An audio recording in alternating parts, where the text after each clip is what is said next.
5ই August Sheikh Hasina পতনের দিন রাত্রে ক্যান্টনমেন্টে বিএনপি, জামাত সহ সকল রাজনৈতিক দল এবং বৈষম্য বিরোধী ছাত্র আন্দোলনের নেতারা সবাই সেনাবাহিনীর প্রধান ওয়াকার সাহেবের সাথে দেখা করতে যান।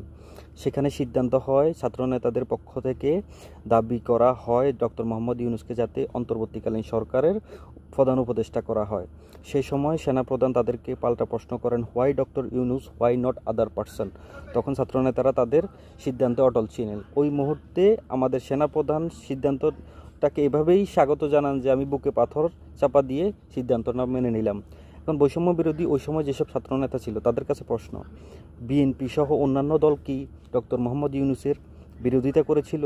করে নাই। বাংলাদেশের প্রত্যেকটা মানুষ, প্রত্যেকটা ছাত্র এবং জনতা, প্রত্যেকটা রাজনৈতিক দল সবাই চেয়েছিল ডক্টর মোহাম্মদ ইউনূসই যেন অন্তর্বর্তীকালীন সরকারের প্রধান উপদেষ্টা হয়। কারণ ওনার মতো ফেস সারা পৃথিবীতে যার এত সুনাম, আমাদের পার্শ্ববর্তী দেশ এবং পশ্চিমা দেশগুলোকে হ্যান্ডেল করার জন্য ওই মুহূর্তে ডক্টর মোহাম্মদ ইউনূসকে দরকার।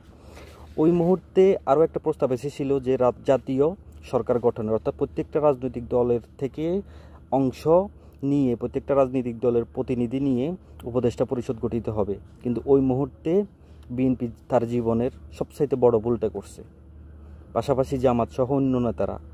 ওই মুহূর্তে আপনার এই অন্যান্য যেসব রাজনৈতিক দল বিএনপি সহ, তারা একদম সততার সাথে, একদম যেটাকে বলা হয় সরলতার সাথে একটা জিনিস উপলব্ধি করছে, আসলে অনির্বাচিত সরকার বেশি দিন যাতে না থাকে, সেজন্য তারা ওই অন্তর্বর্তীকালীন সরকারে অন্তর্ভুক্ত হয় নাই। তারা চাই নাই এরকম একটা অনির্বাচিত অবস্থায় থেকে সকল ধরনের সুযোগ সুবিধা গ্রহণ করার জন্য।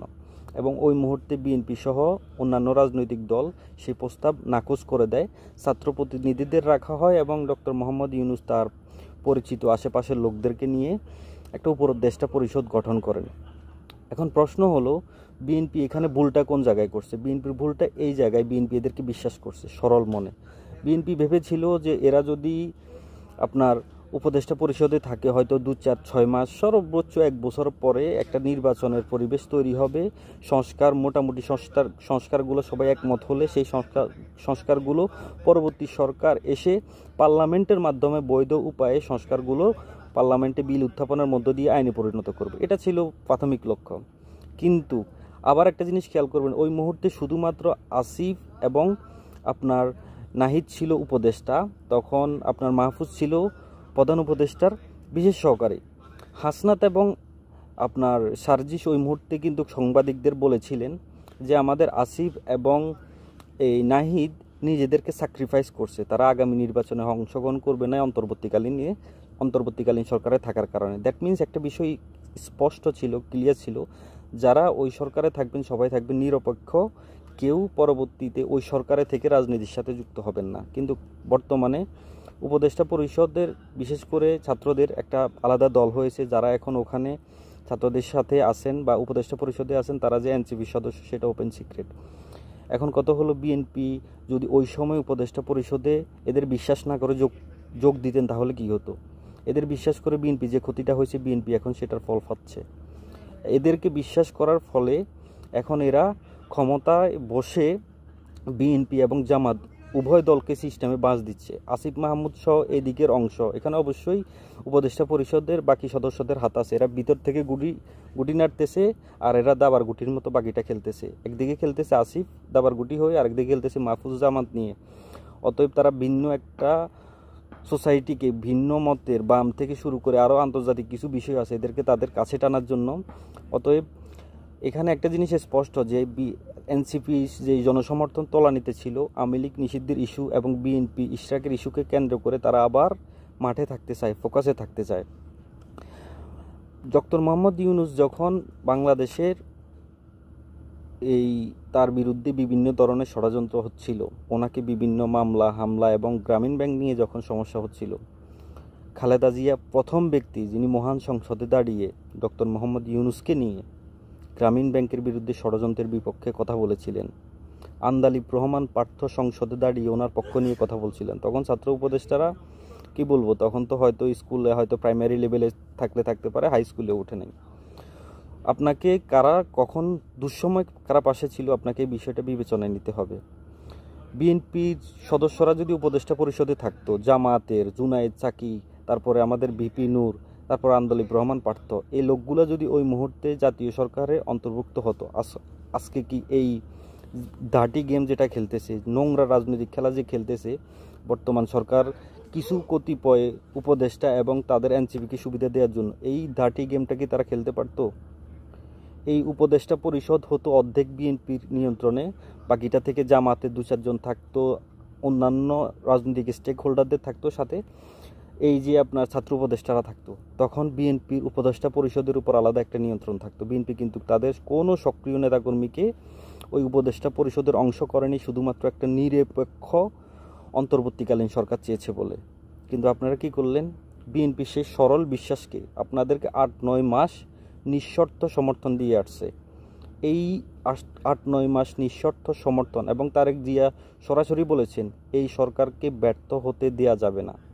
এখন আপনারা যদি নিজেদের পায়ে নিজেরা কুঠাল মারেন, আপনারা যদি আপনাদের রাজনৈতিক সবচাইতে বড় এলাই, সবচাইতে বড় স্টেক হোল্ডার, যারা দীর্ঘদিন 15-16-17 বছর যাবৎ নির্যাতনের শিকার হয়েছে বিধায় বাংলাদেশের মানুষের ভিতরে সিম্প্যাথি জন্ম নিছে ফ্যাসিবাদ দূর করার জন্য, তো সেই একটা এলাইয়ের সাথে, সেই একটা বন্ধুর সাথে আপনারা যদি এই ধরনের আচরণ করেন, এখনও আপনাদের ইউনিয়ন পর্যায়ে আপনারা যে ভোট করবেন, বাংলাদেশের সব কেন্দ্রে আপনারা এজেন্ট দেওয়ার ক্ষমতা হয় নাই।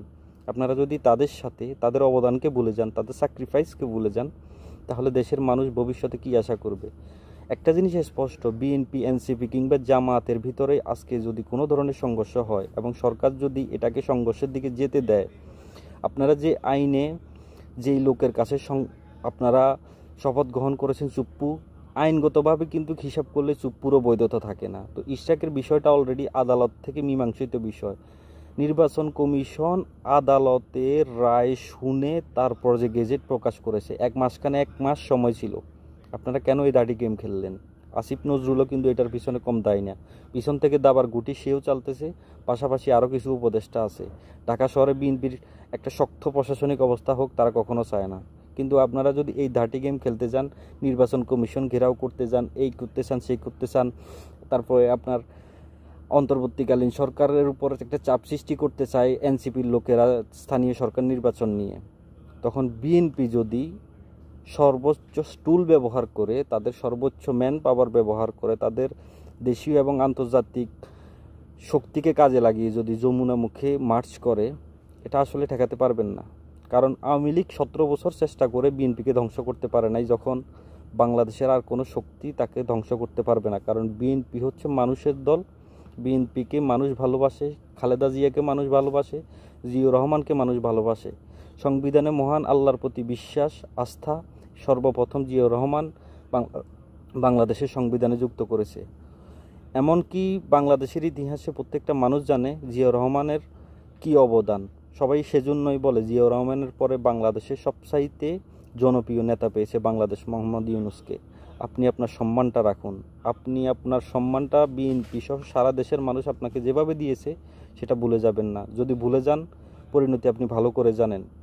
আপনার ভবিষ্যতে আপনার জন্য কে সবচাইতে বেশি উপকারী হবে, দেশের জন্য কে সবচেয়ে বেশি উপকার হবে, সেটার দিকে যদি নজর না দিতে পারেন, তাহলে এই ভোগা সারা বাংলাদেশের মানুষ ভুগবে। এবং জামাত, বিএনপি, এনসিপি ত্রিমুখী সংঘর্ষ হলে একমাত্র লাভবান কারা হবে সেটা সবাই ভালো করে জানে।